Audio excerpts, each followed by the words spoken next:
Hi friends, നമുക്ക് ഇന്നത്തെ മെയിലേക്ക് കിടക്കാം. ആദ്യത്തെ മെയിൽ സരള എഴുതിയിരിക്കുന്നു. മാഡം, എൻ്റെ പേര് സരള, 43 വയസ്സുണ്ട്. ഹസ്ബൻഡും 2 കുട്ടികളുമുണ്ട്. കുട്ടികളൊക്കെ പഠിച്ചുകൊണ്ടിരിക്കുകയാണ്. ഹസ്ബൻഡും ഞാനും തമ്മിൽ നല്ല ബന്ധത്തിലാണ്. അന്നും ഇന്നും എന്നും ഞങ്ങൾക്കിടയിലുള്ള സ്നേഹവും മറ്റു കാര്യങ്ങൾക്കും ഒരു കുറവ് സംഭവിച്ചിട്ടില്ല. പക്ഷേ ഒരു 6 മാസത്തിന് മുമ്പാണ് മാഡം എൻ്റെ ജീവിതത്തിൽ ചില മാറ്റങ്ങൾ ഉണ്ടായത്. ഒരു ദിവസം ഭർത്താവിന് ഒരു പാർട്ടി ഉണ്ടായിരുന്നു. വല്ലപ്പോഴും മാത്രമേ പുള്ളി മദ്യപിക്കാറുള്ളൂ. ഒരു വർഷത്തിൽ ഒരു 5-6 വട്ടം. പക്ഷേ ആ സമയത്ത് കഠിനമായി മദ്യപിക്കും. കൂട്ടുകാരെങ്കിലും ആയിരിക്കും കൊണ്ടുവിടുക. എനിക്ക് എല്ലാവരെയും പരിചയമുണ്ട്. പക്ഷേ അന്ന് എന്തോ പാർട്ടി കഴിഞ്ഞ് വന്നപ്പോഴില്ലേ മാഡം, കുറച്ച് ഓവറായിരുന്നു. കൊണ്ടുവിട്ടത് അദ്ദേഹത്തിൻ്റെ കൂട്ടുകാരൊന്നുമല്ല, 10-23 വയസ്സുള്ള ഒരു ചെക്കൻ, നല്ല സൂപ്പർ സുന്ദരൻ ചെക്കൻ. ഞാൻ അവനെ ഒന്ന് നോക്കി, ഇതുവരെയും കണ്ടിട്ടില്ല. ഞാൻ ഭർത്താവിനെ കയറി പിടിച്ചു. അപ്പോൾ അവൻ പറഞ്ഞു, ചേച്ചി ഓവറാണ് കേട്ടോ, അതുകൊണ്ടാണ് എന്നോട് അച്ഛൻ പറഞ്ഞു ഇങ്ങോട്ട് കൊണ്ടുവിടാമെന്ന്. ഞാൻ ചോദിച്ചു, മോനെ ഏതാ, മോൻ്റെ പേരെന്താ എന്ന് ചോദിച്ചു കഴിഞ്ഞപ്പോൾ അവൻ പേര് പറഞ്ഞു. അപ്പോഴാണ് എനിക്ക് മനസ്സിലായത് അതെൻ്റെ ഭർത്താവിൻ്റെ സുഹൃത്തിൻ്റെ മകനാണ്. എൻ്റെ പൊന്നു മോനെ, ഇത്രയും കുടിക്കുന്നത് വരെ നിങ്ങളെല്ലാവരും കൂടി എന്തെടുക്കുകയായിരുന്നു? അവൻ പറഞ്ഞു, അയ്യോ ചേച്ചി എനിക്കറിയില്ല, എൻ്റെ അച്ഛൻ വിളിച്ചപ്പോൾ ഞാൻ കൊണ്ടുവന്നതാണ്. അച്ഛനും അടിച്ച് പൂസായിരിക്കുകയാണ്. അങ്കിളിനോട് കൊണ്ടുവിട്ടിട്ട് അവിടെ ചെന്നിട്ട് വേണം എനിക്ക് അച്ഛനെയും കൊണ്ട് വീട്ടിലേക്ക് പോകാനെന്ന് പറഞ്ഞു. കൊള്ളാം, നല്ല കഥ ഇത് എന്ന് പറഞ്ഞു. അവനും ഞാനും കൂടെയാണ് ഹസ്ബൻഡിനെ കൊണ്ട് കിടത്തിയെന്ന് പറഞ്ഞല്ലോ. പക്ഷേ ഒരു 2-3 മണിക്കൂർ മുമ്പ് ഹസ്ബൻഡ് എന്നെ വിളിച്ചിരുന്നു. കാര്യം കുട്ടികളന്ന് വീട്ടിലില്ല, എൻ്റെ തറവാട്ടിലേക്ക് പോയതാണ്. ഹസ്ബൻഡ് വിളിച്ചപ്പോൾ പറഞ്ഞത്, എടി ഇത്തിരി താമസിച്ചിട്ടാണെങ്കിലും ഞാനങ്ങ് വരും കേട്ടോ, നീ കുളിച്ചൊരുങ്ങി നിന്നോണേ. നിൻ്റെ ആ നൈറ്റിയില്ലേ നീല പുള്ളിപ്പുള്ളി ഉള്ളത്, അതെന്തിനിടുന്നത്, വേറെ ഇട്ട എന്തെങ്കിലും കുഴപ്പമുണ്ടോ? അപ്പോൾ എൻ്റെ ഹസ്ബൻഡ് പറഞ്ഞു, നിന്നെ അതിനകത്ത് കാണുമ്പോൾ വല്ലാത്തൊരു ഭംഗിയാണ്, ഇന്ന് നമ്മൾ പൊളിക്കും എന്നൊക്കെ പറഞ്ഞു. മാഡം 2-3 ദിവസമായിട്ട് ഒന്നുമില്ലാതിരിക്കുകയായിരുന്നു. ഞാനും ഓർത്തു കുടിച്ചിട്ട് വരുന്ന സമയത്ത് വലിയ പ്രശ്നമൊന്നും കാണില്ലല്ലോ, അത്ര കൂടെ പോസാകില്ലായിരിക്കും എന്നാണ് വിചാരിച്ചത്. ഇന്ന് വരുമ്പോൾ സ്നേഹം കൂടുതലായിരിക്കും. പിന്നെ ഇത്തിരിയൊക്കെ കള്ള് കുടിച്ചിട്ടുണ്ടെങ്കിൽ ആണുങ്ങൾക്ക് കൂടുതൽ ബോധമില്ലാതാകുമല്ലോ. പക്ഷേ ഈ കാര്യത്തിൽ അവർ ഇറങ്ങി ചെന്ന് പല കാര്യങ്ങളും ചിലപ്പോൾ ബോധമുള്ളപ്പോൾ ചെയ്യാൻ മടി കാണിക്കുന്ന പല കാര്യങ്ങളിലും നമുക്ക് ഒരു ഇഷ്ടം അവർ പകർന്നു നൽകും. അതെനിക്കറിയാം. അപ്പോൾ ഞാൻ ഓർത്തു ഒരുങ്ങി നിന്ന് കഴിഞ്ഞാൽ ഇന്ന് തൃത്താളമായിരിക്കുമെന്ന്. പക്ഷേ ഇത്രയും ഭീകരമായ അവസ്ഥയിലാണ് വരുന്നതെന്ന് എനിക്കറിയില്ല. ഞാനാണെങ്കിൽ ഒരുങ്ങി മുഖത്ത് നല്ല രീതിയിൽ ഇത്തിരി പൊട്ടിയൊക്കെ ഇട്ട് ഇത്തിരി ലിപ്സ്റ്റിക്ക് ഇട്ട് നിന്നു. അതൊക്കെ ഹസ്ബൻഡിന് ഒത്തിരി ഇഷ്ടമാണ്. സൗന്ദര്യവർദ്ധക വസ്തുക്കൾ ഉപയോഗിക്കുന്നതും പുള്ളിക്ക് നല്ല താല്പര്യമുള്ള കൂട്ടത്തിലാണ്. അങ്ങനെ സ്പ്രേ ഒക്കെ അടിച്ച് ഞാനിങ്ങനെ നിൽക്കുകയല്ലേ, അപ്പോഴാണ് ഇത് വരുന്നത്. എന്ത് ചെയ്യാനാ? അത് കഴിഞ്ഞ് ഹസ്ബൻഡിനെ കൊണ്ട് കിടത്തിയിട്ട് അവനോട് വന്നിട്ട്, മോനെ എവിടെയാണ് പഠിക്കുന്നത്, എങ്ങനെയാണ് എന്താണെന്നൊക്കെ ചോദിച്ചു പോകാൻ പറഞ്ഞു. ഞാൻ ഡിഗ്രി കഴിഞ്ഞിട്ട് ഒരു ഷോർട്ട് ടൈം കോഴ്സ് പഠിച്ചു. അത് കഴിഞ്ഞ് ഇപ്പോൾ അവർ തന്ന ഒരു ജോലി ചെയ്തുകൊണ്ടിരിക്കുകയാണെന്ന് പറഞ്ഞു. അത് കേട്ടപ്പോൾ ഡീറ്റെയിൽസൊക്കെ ഞാൻ ചോദിച്ചു. ഇനി മകൻ എന്തെങ്കിലും ഡിഗ്രിയൊക്കെ കഴിഞ്ഞിട്ട് ചെയ്യണമെന്നുണ്ടെങ്കിൽ ഇവൻ്റെ ഒരു ഗൈഡൻസ് അത്യാവശ്യമായിട്ട് വരുമല്ലോ എന്ന് വിചാരിച്ചു. അങ്ങനെ 10 മിനിറ്റ് സംസാരിച്ചു. ആ സമയത്ത് ചെക്കൻ എൻ്റെ കാല് മുതൽ മേല് വരെ നന്നായിട്ട് നോക്കുന്നുണ്ട്. അതെനിക്ക് മനസ്സിലായി. അവന് എൻ്റെ ചുണ്ടിലൊക്കെ നോക്കുന്നുണ്ട്. ചായം കണ്ടതുകൊണ്ടായിരിക്കാം. ഞാൻ ചോദിച്ചു, നീ എന്താ എന്നെ സൂക്ഷിച്ച് നോക്കുന്നതെന്ന്. അപ്പോൾ അവൻ പറഞ്ഞു, അല്ല ചേച്ചി എങ്ങാണ്ട് പോകാൻ ഒരുങ്ങി നിൽക്കുകയായിരുന്നു. അല്ല മുഖത്തൊക്കെ നല്ല തിളക്കമുണ്ട്, പിന്നെ ലിപ്സ്റ്റിക്കൊക്കെ ഇട്ടിട്ടുണ്ടല്ലോ, നിങ്ങൾ എവിടെയെങ്കിലും പോകാൻ പ്ലാൻ ചെയ്താണോ? അത് അവ കുളമായല്ലോ എന്നും. ഞാൻ പറഞ്ഞത് കുളമായി. പുള്ളി ഇത്രയും ഭീകരമായിട്ട് വരുന്നത് ഞാൻ വിചാരിച്ചില്ലല്ലോ. ഞങ്ങൾ രണ്ടുപേരും കൂടെ ഒരു സിനിമയ്ക്ക് പോകാൻ വിചാരിച്ചിരിക്കുകയായിരുന്നു, നേരത്തെ വരുവാണെങ്കിൽ. ഇനിയിപ്പോൾ അത് നടക്കില്ലല്ലോ എന്ന് പറഞ്ഞു. അവൻ അപ്പോൾ എന്നെ നോക്കി, ഞാനും അവനെ ഒന്ന് നോക്കി. എന്തോ ഒരു കമ്പി പോലെ ആ സമയത്ത് മനസ്സിൽ തോന്നി. ഇത്തിരി കഴിഞ്ഞപ്പോൾ എങ്കിൽ ഞാൻ പോകുക ചേച്ചി എന്ന് പറഞ്ഞു. അവൻ പോകുമ്പോൾ എനിക്കെന്തോ അറിയില്ല മാഡം, ഒരു വല്ലാത്ത നൊമ്പരം പോലെ. നല്ലൊരു സുന്ദരനായ ഒരാളെ കണ്ടുകൊണ്ടിരിക്കുക രസമല്ലേ? അതുകൊണ്ട് ഞാൻ പറഞ്ഞു, അയ്യോ മോനെ, നിനക്ക് ഞാൻ വന്നിട്ട് ഒന്നും തന്നില്ലല്ലോ, ദേ അത്താഴം ഉണ്ടാക്കി വെച്ചിട്ടുണ്ട്, വേണമെങ്കിൽ കഴിച്ചിട്ട് പോകാം, ഇല്ലെന്നുണ്ടെങ്കിൽ ഒരു ചായെങ്കിലും കുടിച്ചിട്ട് പോകാൻ. വേണ്ട ചേച്ചി എന്ന് പറഞ്ഞു. ഞാൻ പറഞ്ഞു, അല്ലടാ നിനക്ക് ചോറ് വേണ്ടെങ്കിൽ ഞാൻ ചായ ഉണ്ടാക്കി തരുമെന്ന് പറഞ്ഞു. അപ്പോൾ അവൻ പറഞ്ഞു, എനിക്ക് ചായ മതിയെന്ന്. എങ്കിൽ നീ ഇവിടെ ഇരിക്കുക എന്ന് പറഞ്ഞ് അവനെ സോഫയിൽ എടുത്തിട്ടാണ് മാഡം ഞാൻ അടുക്കളയിലേക്ക് പോയത്. ഒരു ചായയും കുറച്ച് പലഹാരങ്ങളും അവന് കൊടുത്തു. അവൻ ചായ മാത്രം എടുത്ത് കുടിച്ചു. ഞാൻ പറഞ്ഞു, നീ ഇതോടെ കഴിക്കാമെന്ന്. അപ്പോൾ പറഞ്ഞു, വേണ്ട, രാത്രിയിൽ അങ്ങനെ കഴിക്കുന്നൊരു സ്വഭാവമില്ല, ചപ്പാത്തിയും കുറുമയാണ് കഴിക്കുന്നതെന്ന്. ഞാൻ പറഞ്ഞു, എങ്കിൽ ഞാൻ തരാം ചപ്പാത്തി കുറുമയും. അപ്പോൾ പറഞ്ഞു, അത് വേണ്ട, ചേച്ചിക്ക് ബുദ്ധിമുട്ടാകുന്നു. ഞാൻ പറഞ്ഞു, എന്ത് ബുദ്ധിമുട്ട്, ഒരു കുഴപ്പമില്ല, ചപ്പാത്തി ഞാൻ പെട്ടെന്ന് ഉണ്ടാക്കി തരാമെന്നും. അപ്പോൾ അവൻ പറഞ്ഞു, വേണ്ട ഞാൻ പോവുക, അച്ഛൻ വിളിക്കുമെന്ന് പറഞ്ഞിട്ട് മൊബൈൽ നോക്കുന്നു. ഞാൻ ചോദിച്ചു, കുറേ നേരമായിട്ട് നീ ഇടയ്ക്കിടയ്ക്ക് മൊബൈൽ നോക്കുന്നുണ്ടല്ലോ, അച്ഛനാണോ വിളിക്കുന്നത് അതോ നിനക്കൊരു ലൈനും ഉണ്ടോ? ഇത് അച്ഛനെ വിളിക്കുന്നതെന്ന് എനിക്ക് തോന്നുന്നില്ല. തോന്നുന്നില്ല, ഏതോ ഒരു പെണ്ണുണ്ട് കാമുകി വിളിക്കുന്നല്ലേ മോനെ എന്ന് പറഞ്ഞു. അവനിപ്പോൾ പറഞ്ഞു ഇല്ലില്ല എനിക്ക് കാമുകൊന്നുമില്ലെന്ന്. അപ്പം ഞാൻ ചോദിച്ചു അതെന്താ ഇത്രയും സുന്ദരനായ നിനക്ക് കാമുകയില്ലാത്തത്? നിന്നെ കണ്ടാൽ എന്തായാലും ഒരു 10 പെണ്ണുങ്ങളെങ്കിലും പുറകെ വരുമല്ലോ എന്ന്. അപ്പോൾ അവൻ അത്ഭുതത്തോടുകൂടി ചായ കുടിച്ചിട്ട് എൻ്റെ മുഖത്തേക്ക് നോക്കി ചേച്ചി വെറുതെ എന്നെ കളിയാക്കല്ലേന്ന്. അപ്പോൾ ഞാൻ പറഞ്ഞു ഞാൻ കളിയാക്കിയതല്ലടാ, നിനക്ക് നല്ല ഗ്ലാമർ ഉണ്ടല്ലോ, നിന്നെ കണ്ടാൽ ആരും ഒന്ന് നോക്കും. ഞാൻ നിന്നെ കണ്ടു കഴിഞ്ഞപ്പോഴില്ലേ ഓർത്തു വല്ല സീരിയലിലെ മറ്റോ അഭിനയിക്കുന്ന ചെക്കനാണോന്ന്. ഇതുവരെ ഇങ്ങനെ സൗന്ദര്യമുള്ളൊരു ചെക്കനെ കണ്ടിട്ടില്ല, അതുകൊണ്ട് ഞാൻ നിന്നെ കണ്ണ് തള്ളി നോക്കിപ്പോയി ആദ്യം ഒന്ന് പോ ചേച്ചി, വെറുതെ ഓരോന്ന് പറയാതെ. വെറുതെ അല്ലടാ, ഞാൻ നോക്കിയതാണ്, നിന്നെ അടിപിടി നോക്കിയായിരുന്നു ഞാനും. നീയും എന്നെ അടിപിടി നോക്കുന്നത് കണ്ടു, അത് പിന്നെ ചേച്ചി ഒരുങ്ങി ഇങ്ങനെ നിൽക്കുന്ന കണ്ടു ഞാൻ നോക്കിയാണെന്ന്. അപ്പം നീ നല്ല സുന്ദരൻ നല്ല ടിപ്പ് ടോപ്പ് വന്നു കഴിഞ്ഞപ്പോൾ ഞാനും നോക്കിയില്ലേ, നിന്നെ അടിപിടി നോക്കി. അതങ്ങനെയാണ്, മനുഷ്യർ നല്ല വൃത്തിയായിട്ട് മെനയായിട്ടൊക്കെ നിൽക്കുമ്പോഴേക്കും അങ്ങോട്ടും ഇങ്ങോട്ടൊക്കെ നോക്കും, അതല്ലേ മനുഷ്യർ തമ്മിലുള്ളൊരു അട്രാക്ഷൻ എന്ന് പറഞ്ഞു. അവനപ്പോൾ എന്നെ നോക്കി. ആ സമയത്ത് ഞാനൊന്ന് ചിരിച്ചു കാണിച്ചു. ആക്ച്വലി ചേച്ചി സിനിമയ്ക്ക് പോകാൻ വേണ്ടി ഒരുങ്ങി നിന്നാണോ? അതെന്താണ് നീ അങ്ങനെ പറഞ്ഞത്? അല്ല ഈ നൈറ്റിയൊക്കെ ഇട്ട് ഒരുങ്ങി നിൽക്കുന്ന കണ്ടു കഴിഞ്ഞപ്പോൾ ഞാനങ്ങ് ചോദിച്ചതാണ്. അത് പിന്നെ ഞാൻ ഒരുങ്ങി നിന്ന് കഴിഞ്ഞപ്പോഴാണ് പുള്ളിക്കാരൻ ഇപ്പോഴെങ്കിലും വരത്തില്ലെന്ന് തോന്നിയത്. ആ സമയത്ത് ഞാൻ സാരിയൊക്കെ അഴിച്ചിട്ട് നൈറ്റി എടുത്തു കൊടുത്തു, അത്രയേ ഉള്ളൂ. എന്നിട്ട് മേക്കപ്പ് ഒന്നും എന്താ കളയാഞ്ഞത്? അത് പിന്നെ മേക്കപ്പ് ഞാൻ ഹസ്ബൻഡ് വന്നിട്ട് കളയാം എന്ന് വിചാരിച്ചു. അപ്പോൾ അവൻ ഊറിച്ചിരിക്കുന്ന കണ്ടു. എന്താണ് ചിരിക്കുന്നതെന്ന്. അപ്പോൾ അവൻ പറഞ്ഞു എനിക്ക് തോന്നിയത് ചേച്ചി ഹസ്ബൻഡിനെ ഇങ്ങനെ പ്രതീക്ഷിച്ച് നിൽക്കുകയായിരുന്നെന്ന്. അപ്പം ഞാൻ പറഞ്ഞു നീ എൻ്റെ മനസ്സ് വായിച്ചു, ശരിയാ, ഞങ്ങൾ സിനിമയ്ക്കൊന്നും പോകാൻ വേണ്ടിയിട്ടല്ല. പുള്ളിയാണെങ്കിൽ എന്നോട് കുറേ നേരം മുമ്പ് വിളിച്ച് പറഞ്ഞിരുന്നു വരും, നീ ഒരുങ്ങി നിൽക്കണമെന്ന്. അപ്പോൾ അവൻ ഊറിച്ചിരിച്ചു. ഞങ്ങൾ തമ്മിൽ നല്ല കണക്ഷൻ ഉണ്ടായെന്ന് എനിക്ക് മനസ്സിലായി. ഇനി കുറെ കൂടെ മുന്നോട്ട് പോയി കഴിഞ്ഞാൽ കാര്യങ്ങൾ ഒരുവിധം കരക്കെത്തിക്കാമെന്ന് എനിക്ക് തോന്നി. അപ്പോൾ അവൻ എന്നോട് ചോദിച്ചു എന്തിനു വേണ്ടി ഒരുങ്ങി നിൽക്കണമെന്നാണ് പറഞ്ഞു, സിനിമ കാണാൻ പോകാനോ? അപ്പം ഞാൻ പറഞ്ഞു അതിനൊന്നുമല്ല, ഭാര്യ ഭർത്താവിന് വേണ്ടിയിട്ട് കാത്തിരിക്കുന്നത് എന്തിനാണെന്ന് നിനക്കറിയില്ലല്ലോ. നീ കല്യാണം കഴിച്ചിട്ടില്ലോ എന്ന്. അപ്പോൾ അവൻ പറഞ്ഞു കല്യാണം കഴിച്ചിട്ടില്ലെങ്കിലും കാര്യങ്ങളൊക്കെ എനിക്ക് നന്നായിട്ട് അറിയാവുന്ന. നിന്നെ കണ്ടപ്പോഴെനിക്ക് തോന്നി. പിന്നെ നിൻ്റെ നോട്ടം, അതും വല്ലാത്ത നോട്ടമായിരുന്നു.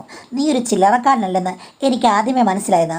അപ്പോൾ അവൻ പറഞ്ഞു അല്ല ചേച്ചി ഇങ്ങനെ ഒരുങ്ങി ഒരു വല്ലാത്ത രീതിയിൽ നിന്ന് കഴിഞ്ഞാൽ എന്താണ് വല്ലാത്ത രീതിയിൽ? അങ്ങനെയല്ല, ഒരു മതാലസമായ രീതിയിൽ നിന്ന് കഴിഞ്ഞ് കഴിഞ്ഞാൽ ആരാണെങ്കിലും നോക്കിപ്പോകില്ലേ? അതേപോലെയാണ് ഞാൻ മുമ്പ് പറഞ്ഞത്. നിന്നെ കണ്ടപ്പം ഞാനും നോക്കി. ഇനിയിപ്പോൾ ചേച്ചിക്ക് ഒന്നും നടക്കില്ലല്ലോ എന്ന് പറഞ്ഞു. ഞാൻ ചോദിച്ചു എന്താ ഉദ്ദേശിച്ചത്? ചേച്ചി പറഞ്ഞു തന്നെ, ഭാര്യ ഭർത്താവിനെ കാത്തിരിക്കുന്നത് എന്താണ്, അതിനി നടക്കില്ലല്ലോ, പുള്ളി അടിച്ച് കോൺ തെറ്റിയില്ലേന്ന്. ഞാൻ പറഞ്ഞു ഇന്നില്ലെങ്കിൽ നാളെ നടക്കും. എൻ്റെ ഹസ്ബൻഡ് ഇവിടെ തന്നെ ഉണ്ടല്ലോ, ആണ്ടിനും സംക്രാന്തിക്കും അല്ലേ പുള്ളി മദ്യപിക്കുള്ളൂ. അല്ലാത്ത ദിവസങ്ങളൊക്കെ ഞങ്ങൾ തമ്മിൽ നല്ല ജോലിയാണ് മോനെ, ഒരു കുഴപ്പമില്ല. ഞങ്ങളുടെ ദാമ്പത്യം അന്ന് കല്യാണം കഴിഞ്ഞപ്പോൾ തന്നെയാണ് ഇപ്പോഴും എന്ന് പറഞ്ഞു. ഇപ്പോഴും അതേപോലെ എല്ലാം ഉണ്ടോ? ഞാൻ പറഞ്ഞുണ്ട്. പക്ഷേ ഞാൻ കേട്ടിട്ടുള്ളത് കല്യാണം കഴിഞ്ഞ് 2 കുട്ടികളൊക്കെ ആയി കുറേ വർഷം കഴിയുമ്പോൾ ഭാര്യയും ഭർത്താവും തമ്മിലുള്ള ആ ഒരു അടുപ്പ് അങ്ങ് പോകും, പിന്നെ അവർ തമ്മിൽ ഒന്നുമില്ലെന്നാണല്ലോ. അപ്പോൾ ഈ പ്രായത്തിലൊക്കെ ചേച്ചി ആക്റ്റീവായിട്ടിരിക്കുന്നത് നല്ല കാര്യമല്ലേന്ന് ഞാൻ പറഞ്ഞു. അത് ചുമ്മാ വിഡിതമാണ്, ചില ആൾക്കാർ അങ്ങനെ കാണുമായിരിക്കാം കണ്ടം ചാടി നടക്കുന്നത്, പക്ഷെ ഞങ്ങൾ തമ്മിൽ നല്ല ഇതാണ്. അപ്പോൾ അവൻ പറഞ്ഞു എന്തായാലും ഇന്ന് ഇത് നടക്കില്ലോ ചേച്ചിയെന്നും. ഞാൻ പറഞ്ഞു നീ എന്താ ഉദ്ദേശിക്കുന്നത്, നിനക്ക് ഇവിടെ നിന്ന് താമസിക്കണം എന്നുണ്ടോയെന്ന്. അപ്പോൾ അവൻ പറഞ്ഞു അയ്യോ ആ ഉദ്ദേശത്തിലല്ല ഞാൻ പറഞ്ഞത്, ഞാൻ പോവാ, എൻ്റെ അച്ഛൻ വിളിക്കുന്നെന്ന്. നീ കുറേ നേരമായിട്ട് അച്ഛൻ വിളിക്കുന്നതെന്നോ കാമുകി വിളിക്കുന്നതെന്നോ ഒക്കെ പറയുന്നു. എനിക്ക് തോന്നുന്നത് നീ ഇന്ന് ഇവിടെ ഒരു കണ്ടൻ പൂച്ചയായിട്ട് നിൽക്കുമെന്നാണെന്ന്. ഒന്ന് പോ ചേച്ചി, അങ്ങനൊന്നുമില്ല, ചേച്ചി കണ്ടപ്പോൾ ഒരു ഇമ്പ്രഷൻ തോന്നി, അത്രേ ഉള്ളെന്ന്. ഞാൻ പറഞ്ഞു എനിക്ക് ഇമ്പ്രഷൻ തോന്നി. അപ്പോൾ അവൻ അങ്ങോട്ടും ഇങ്ങോട്ടും നോക്കിയിട്ട് ചോദിച്ചു അല്ല ചേച്ചി ഇവിടെ വേറെ ആരെങ്കിലും ഉണ്ടോയെന്ന്. ഞാൻ പറഞ്ഞല്ലോ പിള്ളേർ 2 പേരും പോയെന്ന്, ഇവിടെ ആരുമില്ല, ഹസ്ബൻഡ് മാത്രമേ ഉള്ളൂ. ചേട്ടൻ ഉണരുമോ എന്ന് ചോദിച്ചു. ഞാൻ പറഞ്ഞു ചേട്ടൻ ഉണരുമോ എന്ന് എനിക്കറിയില്ല, എന്തായാലും നിനക്ക് ആഗ്രഹമുണ്ടെങ്കിൽ എനിക്കും ആഗ്രഹമുണ്ട്. പച്ചയായിട്ട് കാര്യം ഇന്ന് ഞാൻ ഒത്തിരി പ്രതീക്ഷിച്ചതാണ്. പിന്നെ എനിക്ക് വേറെ അനുഭവങ്ങൾ ഉണ്ടായിട്ടില്ല. ഹസ്ബൻഡിൻ്റെ സുഹൃത്തുക്കളോ അല്ലെങ്കിൽ ആരെങ്കിലും ഇങ്ങനൊരു അവസരത്തിൽ ഇവിടെ കയറി വന്ന് എനിക്ക് അവരോട് താല്പര്യം തോന്നുക അല്ലെങ്കിൽ അന്യപുരുഷനുമായ ഒരു ബന്ധം ഒന്നും തോന്നിയിട്ടില്ല. പക്ഷേ നിന്നെ കണ്ടപ്പോൾ എനിക്ക് നല്ല താല്പര്യം തോന്നി, അത് വർക്കൗട്ട് ചെയ്യാൻ ഞാൻ ശ്രമിക്കുകയും ചെയ്തു. അതിൽ തെറ്റുണ്ടെന്ന് എനിക്ക് തോന്നുന്നില്ല, കാര്യം നിൻ്റെ നോട്ടം തന്നെയാണ് എനിക്കൊരു പോസിറ്റീവ് സിഗ്നൽ തന്നത്. അതുകൊണ്ട് നിനക്ക് സേഫാണെന്ന് തോന്നുകയാണെങ്കിൽ ധൈര്യമുണ്ടെങ്കിൽ നീ എൻ്റെ കൂടെ വരാമെന്ന് പറഞ്ഞു. അവനപ്പോൾ അവിടെ ഇരുന്നൊന്ന് ആലോചിച്ചു. എനിക്ക് ചേച്ചിയെ ഇഷ്ടമായി, നേരത്തെ ഞാൻ കണ്ടിട്ടില്ല കേട്ടോ, എനിക്ക് പറഞ്ഞു കേട്ടുള്ള പരിചയം മാത്രമേ ഉള്ളൂ. പക്ഷേ എൻ്റെ മനസ്സിന് നല്ല ആഗ്രഹമുണ്ട്, പക്ഷേ എനിക്ക് പേടിയുണ്ടെന്ന് പറഞ്ഞു. ഞാൻ പറഞ്ഞു പേടിയല്ലേ, അത് സ്വാഭാവികമായിട്ടുണ്ടാകും, എനിക്കുമുണ്ട്. പക്ഷേ ഇപ്പോൾ പുള്ളി ഉണരില്ല, അതുകൊണ്ട് നമുക്ക് ഇപ്പോൾ ഇഷ്ടം തോന്നിയല്ലോ, ആ ഇഷ്ടം നമുക്ക് തീർത്തേക്കാം. പേടുകളുണ്ടെങ്കിൽ പറഞ്ഞു തീർക്കാം. പക്ഷേ എനിക്കധികം സമയമൊന്നുമില്ല, എൻ്റെ അച്ഛനെ വിളിച്ചേക്കൊന്ന് പറഞ്ഞു. ഞാൻ പറഞ്ഞു, ആ അത് സാരമില്ല, നമുക്ക് നമ്മുടെ കാര്യങ്ങളേക്കൊന്ന് കടന്നു നോക്കാം. എനിക്ക് നിന്നെ ഇഷ്ടപ്പെട്ടു, നിനക്കും ഇഷ്ടപ്പെട്ടു, അതപ്പോൾ നമ്മൾ മിസ്സാക്കി കഴിഞ്ഞാൽ പ്രശ്നമാകും. എന്ത് പ്രശ്നമാ ചേച്ചി എന്ന് ചോദിച്ചു കഴിഞ്ഞപ്പോഴേക്കും ഞാൻ അവൻ്റെ അടുത്ത് ചെന്നിരുന്നു. അവൻ്റെ ഹൃദയമിടിപ്പ് എനിക്ക് കേൾക്കാം. ചെക്കന് ആവേശം മാത്രമേ ഉള്ളൂ, ധൈര്യമില്ല. എനിക്കും അങ്ങനെ തന്നെ. ഇതിപ്പോൾ ആദ്യമായി തോന്നിയ ഒരു കാര്യമാണ്. അതിൽ ഞാൻ തന്നെ മുൻകൈ എടുക്കണം. കാര്യം എനിക്കല്ലേ പ്രായത്തിൻ്റെ എക്സ്പീരിയൻസ്, ഞാനല്ലേ ചേച്ചി ആൻറ്റി ആ പൊസിഷനിൽ നിൽക്കുന്നത്. അപ്പോൾ ചെക്കനെ വളച്ചെടുക്കേണ്ടത് എൻ്റെ തന്നെ കടമയാണെന്ന് മനസ്സിലായി. അടുത്തിരുന്ന് കഴിഞ്ഞപ്പോഴേക്കും എൻ്റെ കൈകൾ നല്ല രീതിയിൽ വേല ചെയ്തു. ചെക്കന് ഇത്തിരി ടെൻഷനുണ്ട്.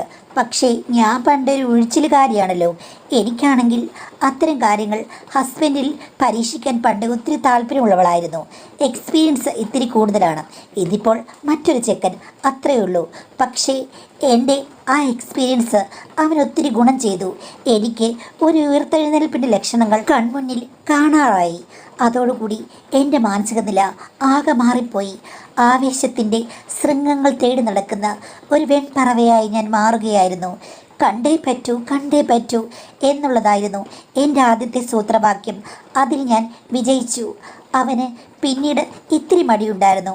അത് മാറ്റിയെടുക്കാനുള്ള ട്രിക്ക് എൻ്റെ കയ്യിലുണ്ട്. പൂർണ്ണമായും എല്ലാ കാര്യങ്ങളും ഓക്കെ ആകണമെങ്കിൽ എൻ്റെ എല്ലാ അടവുകളും പുറത്തെടുക്കണം. അതുകൊണ്ട് തന്നെ അഴിഞ്ഞു കിടക്കുന്ന മുടി ഞാനൊന്ന് മേലെ കെട്ടിവെച്ചു. പിന്നെ ചില പ്രവർത്തനങ്ങളിൽ എനിക്ക് ഏർപ്പെടേണ്ടി വന്നു. അതോടുകൂടി ചെക്കൻ ഫ്ലാറ്റ് എന്നെ ചേച്ചി ചേച്ചിയെന്ന് 100 വട്ടം വിളിക്കാൻ തുടങ്ങി.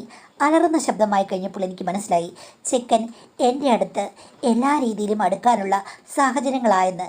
ഞാനിപ്പോൾ ജസ്റ്റ് അവനെ കൈ പിടിച്ച് വലിച്ച് അടുത്ത റൂമിലേക്ക് കൊണ്ടുപോയി. അവിടെ എൻ്റെ മോൻ്റെ റൂമാണ്. ആ ചെക്കൻ വരുന്നതിന് മുമ്പ് ഇവിടെ അലങ്കോലമാകുവാണെങ്കിൽ എല്ലാം ശരിയാക്കിയാൽ മതിയല്ലോ എന്ന് വിചാരിച്ച് അതിനകത്തേക്ക് കയറി. പിന്നെ അണ്ണാൻ കുഞ്ഞിനെ മരം കയറ്റി പഠിപ്പിക്കേണ്ട കാര്യമൊന്നുമില്ല മാഡം. കൊച്ചു പയ്യൻ, ഹസ്ബൻഡിനേക്കാൾ സൗന്ദര്യം, മികച്ച ഫീച്ചേഴ്സുമുണ്ട്. പിന്നെ ഞാൻ എന്തിനാണ് അമാന്തിച്ച് നിൽക്കുന്നത്? അവനെ ഞാൻ വെറുതെ വിടുന്നത്? അതുകൊണ്ട് ഞാനും അവനോട് ചില വാചകങ്ങൾ പറഞ്ഞു കൊടുത്തു. മോനെ, ചേച്ചിക്ക് നിന്നെ ഒത്തിരി ഇഷ്ടമാണ്, നീ എന്നിലേക്ക് ഒഴുകി വരൂ കുട്ട എന്ന് പറഞ്ഞ് അവനെ ഞാൻ കാതിൽ മന്ത്രം ചൊല്ലി പ്രോത്സാഹിപ്പിച്ചുകൊണ്ടിരുന്നു. ആണുങ്ങളെ പ്രോത്സാഹിപ്പിക്കണമെങ്കിൽ കാതരമായ പെണ്ണുങ്ങൾ സംസാരിക്കണമെന്ന് എനിക്ക് പണ്ടേ അറിയാം. ഹസ്ബൻഡാണെങ്കിലും ഇത്തിരി ഒന്ന് ഡൗൺ ആയിക്കഴിഞ്ഞാൽ ഞാൻ പറയും, ചേട്ടനല്ലാതെ ആരും എൻ്റെ മനസ്സിലില്ല. ചേട്ടൻ നദി പോലെയല്ല, പുഴ പോലെയല്ല, കടൽ പോലെ പാറയിൽ വന്ന് മുട്ടി ആർത്തലച്ച് അടിച്ചു പോകുന്ന തിരയായി മാറൂ ചേട്ടൻ എന്ന് പറയുമ്പോഴായിരിക്കും ചേട്ടന് ആകെക്കൂടിയൊരു ഭ്രമണയുഗം തുടങ്ങുന്നത്.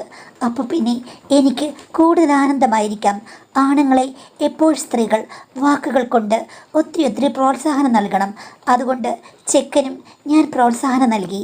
പക്ഷേ മാഡം, ഇത്തിരി കഴിഞ്ഞപ്പോഴേക്കും പരിസരം ഞാൻ മറന്നുപോയി. ഹസ്ബൻഡ് കൂടെ ആകുമ്പോൾ കുട്ടികൾ അപ്പുറത്തുണ്ട് എന്നൊക്കെ ഓർത്ത് പല നിയന്ത്രണങ്ങളും ഉണ്ടാകും. ഇന്ന് കുട്ടികളില്ല, ഹസ്ബൻഡ് ബോധം കെട്ട് കിടക്കുകയാണ്. അതുകൊണ്ട് എൻ്റെ അലർച്ച എന്ന് പറയുമ്പോൾ ഇത്തിരി കൂടുതലാണെന്ന് എനിക്ക് പോലും അറിയില്ലായിരുന്നു മാഡം. കാരണം എൻ്റെ മനസ്സും എൻ്റെ എല്ലാ കാര്യങ്ങളും അങ്ങ് പറത്തിവിട്ട ഹൈഡ്രജൻ ബലൂൺ പോലെയായിരുന്നു. എവിടേക്കോ പോവുകയാണ്. ഇത്തിരി കഴിഞ്ഞപ്പോൾ പലവിധ കാര്യങ്ങൾ എൻ്റെ മനസ്സിലേക്ക് വന്നു. കൂടുതൽ ശക്തിയായി പലവിധ ഐറ്റം ഡാൻസുകളും എനിക്ക് സ്റ്റേജിൽ പെർഫോം ചെയ്യണം തോന്നി. അതോടുകൂടി ചെക്കിനിടയ്ക്ക് 1 മണിക്കൂറായെന്ന് പറഞ്ഞപ്പോൾ ഞാൻ പറഞ്ഞു, 1 മണിക്കൂറോ 10 മണിക്കൂറോ ആയിക്കോട്ടെ, മൊബൈൽ നീ സ്വിച്ച് ഓഫ് ചെയ്ത് വെക്കടാ എന്ന് പറഞ്ഞ് ഞാൻ അലറി. ശരിക്കും ഞാൻ കൈ തുള്ളുകയായിരുന്നു. അവനും എൻ്റെ കൂടെ തുള്ളാട്ടം തുള്ളി. ചുരുക്കം പറഞ്ഞു കഴിഞ്ഞാൽ ഒരു 3-4 മണിക്കൂർ കഴിഞ്ഞപ്പോഴാണ് മാഡം ഞങ്ങൾക്ക് രണ്ടുപേർക്കും സ്ഥലകാല ബോധം വന്നത്. അവൻ പറഞ്ഞത് അവൻ്റെ ജീവിതത്തിലെ ആദ്യത്തെ കന്നിപ്പെണ്ണ് ഞാനാണെന്ന്. ഞാൻ പറഞ്ഞു, ഞാൻ കന്നിപ്പെണ്ണല്ലടാന്ന്. അപ്പോൾ അവൻ പറഞ്ഞു, കന്നി എന്ന് പറഞ്ഞാൽ ആദ്യത്തെ പെണ്ണ് എന്നുള്ള അർത്ഥത്തിൽ ഞാൻ പറഞ്ഞതാണെന്ന്. അത് കേട്ട് കഴിഞ്ഞപ്പോൾ ഞാൻ പറഞ്ഞു, നിനക്ക് എപ്പോൾ വേണമെങ്കിലും എന്നെ വിളിക്കാം, ഏത് സാഹചര്യത്തിലും എന്ത് റിസ്ക് ഉണ്ടെങ്കിലും ചേച്ചി എന്തിനും റെഡിയാണ്, അവസരങ്ങൾ ചേച്ചി ഉണ്ടാക്കും എന്ന് പറഞ്ഞ് അവനെ മുത്തങ്ങളോടുകൂടിയാണ് യാത്രയാക്കിയത്. പിന്നീട് ഞങ്ങൾ വാട്സാപ്പിൽ കൂടെയും മൊബൈലിൽ കൂടെയൊക്കെ ഒത്തിരി സംസാരിക്കുമായിരുന്നു. പിന്നെ ഹസ്ബൻഡ് ഉണ്ടെങ്കിലും അല്ലെങ്കിൽ കുട്ടികളുണ്ടെങ്കിലും ഞാൻ അടുക്കള വാതിൽ തുറന്ന് പുറത്തേക്ക് ഇറങ്ങി ചെല്ലും. ആഴ്ചയിൽ 2 ദിവസമെങ്കിലും അവൻ വരും. ഹസ്ബൻഡിൻ്റെ പരാക്രമണം കഴിയുമ്പോഴേക്കും 1 മണിയാകും. അത് കഴിഞ്ഞാണ് അവൻ വരുന്നത്. 2 മണി, 3 മണി, 4 മണി വരെ ഞങ്ങൾ മുറ്റത്തൊക്കെയോ അല്ലെങ്കിൽ എവിടെയെങ്കിലും ഒരു സ്ഥലം കണ്ടെത്തി ഞങ്ങളവിടെ പർണശാല തീർക്കും. ഇത് ഒരു പ്രശ്നവുമില്ലാതെ മുന്നോട്ട് പോകുകയായിരുന്നു. ഹസ്ബൻഡും ഞാനും തമ്മിലുള്ള ബന്ധത്തിലും ഒരു കോട്ടവും തട്ടിയില്ല മാഡം. പക്ഷേ 2 ആഴ്ചയ്ക്ക് മുമ്പാണ് എൻ്റെ മകൻ രാത്രി ഇതെങ്ങനെയോ കണ്ടുപിടിച്ചു മാഡം. ഞങ്ങൾ പുറത്തായിരുന്നു. അവൻ ലൈറ്റും എടുത്തുകൊണ്ട് വന്ന് ഞങ്ങളുടെ മേൽ അടിച്ചു. എനിക്ക് തോന്നുന്നു അവന് ഒത്തിരി ദിവസമായിട്ട് സംശയമുണ്ടെന്ന്. അവൻ പതിയിരിക്കുകയായിരുന്നു. കൈയോടുകൂടി ഞങ്ങളെ അവൻ പിടികൂടി. ആ ചെക്കനോട് അവൻ തെറിവാക്കുകൾ പറഞ്ഞു. എൻ്റെ മകൻ പ്രായപൂർത്തിയാവനാണ്, എങ്കിലും അവൻ ഇങ്ങനെയൊക്കെ സംസാരിക്കുമെന്ന് എനിക്കറിയില്ലായിരുന്നു. അത് കഴിഞ്ഞ ശേഷം അവനെ ഉന്തിത്തള്ളി പറഞ്ഞു വിട്ടു. എൻ്റെ മകൻ്റെ ദേഷ്യമൊക്കെ അന്നാണ് ഞാൻ കാണുന്നത്. അവൻ മതിൽ ചാടിപ്പോയി കഴിഞ്ഞപ്പോഴേക്കും ഇവൻ എന്നെ പിടിച്ചു വലിച്ച് വീട്ടിൽ കൊണ്ടുവന്നു അകത്ത്. അത് കഴിഞ്ഞ് എന്നെ അവൻ പതിഞ്ഞ ശബ്ദത്തിൽ കുറേയധികം വഴക്ക് പറഞ്ഞു. അമ്മയ്ക്ക് നാണമില്ലേ, ഇങ്ങനൊരു സ്ത്രീയാണോ അമ്മ എന്നൊക്കെ ചോദിച്ചു. അച്ഛനോട് പറഞ്ഞു കൊടുക്കുമെന്നൊക്കെ പറഞ്ഞു. ഞാൻ ആകെ കൂടി വല്ലാത്തൊരവസ്ഥയിലായി. അറിയാതെ സംഭവിച്ചു പോയതാണ്.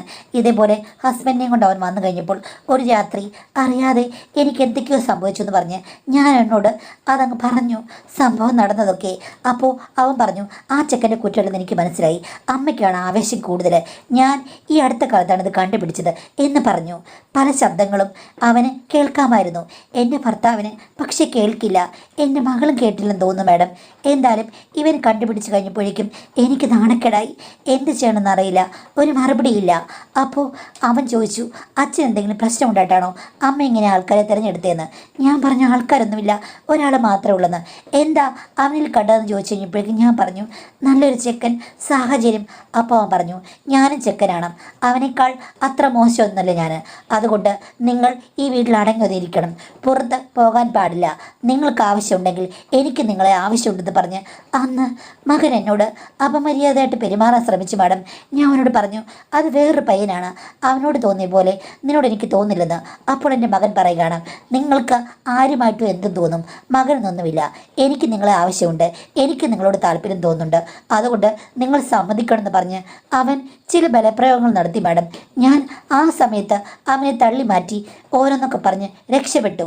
പക്ഷേ അവൻ എന്നോടിപ്പോൾ പറയുകയാണ് ഭർത്താവിനോട് കാര്യങ്ങളൊക്കെ പറയും, അതുകൊണ്ട് അവൻ്റെ ഇഷ്ടത്തിൽ കൂടി ഞാൻ സഹകരിക്കണമെന്ന്. എന്ത് ചെയ്യണം മാഡം? ഇപ്പോൾ വല്ലാത്തൊരു സിറ്റുവേഷനാണ്. കാഴ്ചകളാണല്ലോ മനുഷ്യൻ്റെ മനസ്സിനെ മാറ്റിമറിക്കുന്നത്. അപ്പോൾ ആ വന്ന ചെക്കനോട് അത്രയും പെട്ടെന്നൊരു അടുപ്പം നിങ്ങൾ സ്ഥാപിക്കേണ്ട കാര്യമില്ലായിരുന്നു. നിങ്ങളും ആവേശത്തിൽ എന്തോ കാട്ടിക്കൂട്ടി. അതേപോലെ തന്നെ ആ ചെക്കനും നിങ്ങളുടെ കാമുകനായിട്ട് വന്നു, നിങ്ങൾ അനുസ്യൂതം തുടർന്നു. കാര്യം വീട്ടിൽ ആളുണ്ടെങ്കിലും നിങ്ങളത് റിസ്ക് പരീക്ഷിക്കാൻ പോയതാണ് പ്രശ്നമായത്. പിന്നെ മകൻ അത് കണ്ടു. അവനും ഏകദേശം അതേ പ്രായമൊന്നും അല്ലെങ്കിൽ പ്രായപൂർത്തിയായ ചെക്കനാണ്. അതുകൊണ്ട് അവനും ഈ പറഞ്ഞതുപോലെ അമ്മയെ ഒരു അമ്മയായിട്ട് കാണുന്നില്ല. ഇപ്പോൾ ഒരു എന്താ പറയുക, തെരുവിലൊക്കെ നിൽക്കുന്ന ഒരു സ്ത്രീയായിട്ടോ അല്ലെങ്കിൽ അവൈലബിൾ ആയിട്ടുള്ളൊരു സ്ത്രീയായിട്ടാണ് അവൻ കാണുന്നത്. അല്ലെങ്കിൽ അവന് അമ്മയെക്കുറിച്ച് ഫാൻറ്റസികൾ ഉണ്ടാകും. കാര്യം ഇപ്പോഴത്തെ കാലത്തെ പിള്ളേർക്ക് ഈ പറഞ്ഞതുപോലെ പലർക്കും നെറ്റിലെ വീഡിയോ ഒക്കെ കണ്ടിട്ട് ഒത്തിരി മോഹങ്ങളുണ്ട്. സ്വന്തം അമ്മയെപ്പോലും ഇതേപോലെ കൺസെപ്റ്റിൽ കാണുന്ന ആൾക്കാരുണ്ടെന്ന് നമ്മൾക്ക് പല മെയിലുകളും വന്ന് അറിയാവുന്ന കാര്യമാണല്ലോ. അപ്പോൾ അവൻ ഇത് വെച്ചിട്ട് നിങ്ങളെ മുതലെടുക്കാൻ ശ്രമിക്കുകയാണ്. അപ്പം ഞാൻ പറഞ്ഞത് എന്താണെന്ന് വെച്ച് കഴിഞ്ഞാൽ ഇതിലിപ്പോൾ തെളിവൊന്നുമില്ലല്ലോ. നിങ്ങളവൻ പിടിച്ചു വഴക്കുണ്ടാക്കി അത്രയേ ഉള്ളൂ. അവൻ അച്ഛനോട് പറഞ്ഞെന്ന് പറഞ്ഞാലും തെളിവുകളില്ലാത്തതുകൊണ്ട് നിങ്ങൾ പറയുക നീര് പാട് നോക്കുക. ഇനി ആ ചെക്കനുമായിട്ട്, അതായത് ഈ പുറത്തു പോകുന്ന ചെക്കനുമായിട്ട് നിങ്ങൾക്ക് യാതൊരു ബന്ധവുമില്ല. അതിൻ്റെ തെളിവുകളൊക്കെ നിങ്ങൾ മായ്ച്ച് കളയുക. അവനുമായിട്ട് യാതൊരു ബന്ധത്തിലും പോകാതെ ഭർത്താവുമായിട്ട് അടങ്ങി ഒതുങ്ങി കഴിയുക. ഇനി അവന് അങ്ങനൊരു സാഹചര്യം ഉണ്ടാക്കാനുള്ള ഒരവസരം കൊടുക്കാതിരിക്കുക മകന്. അപ്പോൾ അവനോടിനി അവൻ എന്തെങ്കിലും അഭ്യർത്ഥിച്ച് വരികയാണ് അല്ലെങ്കിൽ ഏതെങ്കിലും രീതിയിൽ കടന്നു കയറുകയാണെങ്കിൽ പറയുക നീ നിൻ്റെ പാട് നോക്കുക, എൻ്റെ അടുത്ത് നിൻ്റെ വേലത്തരങ്ങളൊന്നും നടക്കില്ല. ഞാൻ ഒരു വ്യക്തിയാണ്, ചിലപ്പോൾ എൻ്റെ കയ്യിൽ നിന്ന് മിസ്റ്റേക്കുകൾ ഉണ്ടായിരിക്കും എന്ന് വെച്ചിട്ട് നിൻ്റെ താളത്തിനൊത്ത് തുള്ളാൻ എന്നെ കിട്ടില്ല. ഞാൻ നിൻ്റെ അമ്മയാണ്, നിൻ്റെ കാര്യങ്ങളൊന്നും നടക്കില്ല. നിനക്ക് അത്ര വലിയ പ്രശ്നമാണെന്നുണ്ടെങ്കിൽ വേറെ ഏതെങ്കിലും പെണ്ണുങ്ങളെ നോക്കി പോകൂ. പിന്നെ അച്ഛനോട് പറഞ്ഞാലും എനിക്കൊന്നുമില്ല, അച്ഛനൊന്നും വിശ്വസിക്കുകയില്ല. അതുകൊണ്ട് എന്നെ നീ ഉടുക്കൂട്ടി പേടിപ്പിക്കാൻ നോക്കണ്ട എന്ന് വ്യക്തമായിട്ട് ഡിഫെൻസ് ചെയ്യുക. എങ്കിൽ മാത്രമേ അവൻ ഒഴിഞ്ഞു പോകുകയുള്ളൂ. അല്ലെങ്കിൽ അവൻ ചൂഷണം ചെയ്യാൻ ശ്രമിക്കും. അപ്പോൾ ഇതിനെയൊക്കെ നിങ്ങൾ നേരിടേണ്ടത് വാചകസർത്തുകളുണ്ടായിരിക്കണം. അപ്പോൾ അവനീ പറഞ്ഞതുപോലെ ഭാവിയിൽ നിങ്ങളെ ബഹുമാനിക്കാനൊന്നും സാധ്യതയില്ല. ഇതൊക്കെ കണ്ടതുകൊണ്ട് അപ്പോൾ നമ്മുടെ ഒരു സെറ്റപ്പ് അങ്ങനെയാണല്ലോ, സദാചാര എന്ന് പറഞ്ഞതുണ്ടല്ലോ. അതുകൊണ്ട് മകൻ ചിലപ്പോൾ നിങ്ങൾക്ക് എതിരായിട്ടോ അല്ലെങ്കിൽ ഈ പറഞ്ഞതുപോലെ കുറേ നാളത്തേക്കൊന്നും മനസ്സിലാകാത്തത് കൊണ്ട് അവൻ ഈ ആവശ്യങ്ങളുമായിട്ട് പുറകെ നടന്നേക്കും. അപ്പോൾ അവനെ സമർത്ഥമായി ഡിഫെൻസ് ചെയ്ത് ഇനി ഇത്തരം കാര്യങ്ങൾ ഉണ്ടാകാതെ അവനെ വേറൊരു വഴിക്ക് വഴിതിരിച്ച് വിടുക എന്നുള്ളതാണ് നിങ്ങളുടെ ലക്ഷ്യം. അല്ലാതെ അവൻ പറയുന്ന വഴിയിലേക്ക് നിങ്ങളും ചാടി വീഴാൻ പോയി കഴിഞ്ഞാൽ അത് പിന്നെയും കുളമാകും. ഇതാണ് പറഞ്ഞത്, നമ്മൾ ഓരോ ബന്ധങ്ങളും ഉണ്ടാക്കുമ്പോൾ ഒത്തിരി ശ്രദ്ധിക്കണം. കാര്യം വീട്ടിൽ വേറെ ആളുകളുള്ളതാണ്. അപ്പോൾ അവരൊക്കെ ഉള്ള സമയത്ത് തന്നെ റിസ്ക് പരീക്ഷിക്കാൻ പോയി കഴിഞ്ഞാൽ ഇങ്ങനെയൊക്കെയുള്ള കാര്യങ്ങൾ ഉണ്ടാകും. അപ്പോൾ അതിനെ ഡിഫെൻസ് ചെയ്യാനുള്ള കഴിവും തൻ്റെ ഇടവും ഒക്കെ നമുക്ക് ഉണ്ടായിരിക്കണമെങ്കിൽ മാത്രമേ പിടിച്ചു നിൽക്കാൻ പറ്റുകയുള്ളൂ. അതുകൊണ്ട് മകൻ വരുമ്പോൾ മകനോട് വെല്ലുവിളിച്ച് തന്നെ നിൽക്കുക, എങ്കിലേ ഈ ഒരു പ്രശ്നത്തിൽ നിന്ന് വെളിയിൽ വരാൻ പറ്റുകയുള്ളൂ.